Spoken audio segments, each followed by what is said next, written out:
Noong 2006, nagkaroon ako ng prostate cancer na.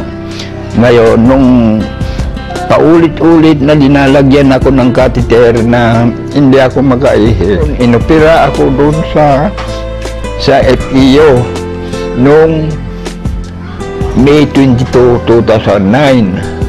Pabalik-balik ako sa ospital na for check-up.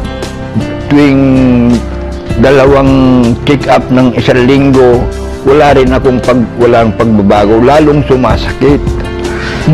Maraming klase, mahapdi, makirot, masakit pag lumabas yung ihi ko, pag huminto yung ihi ko, masakit, makirot, ganun ho. Halos hindi ako makatulog magdamag, nagtitiis lang ako.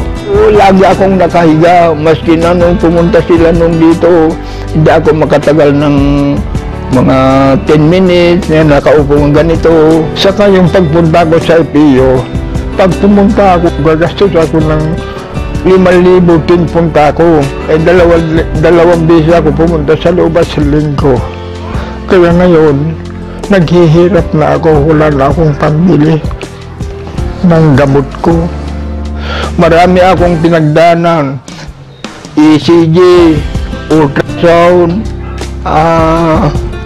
urine culture, PSA.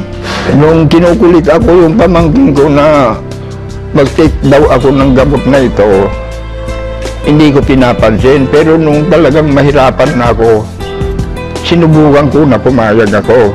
Ngayon, binigyan ako ng isang box.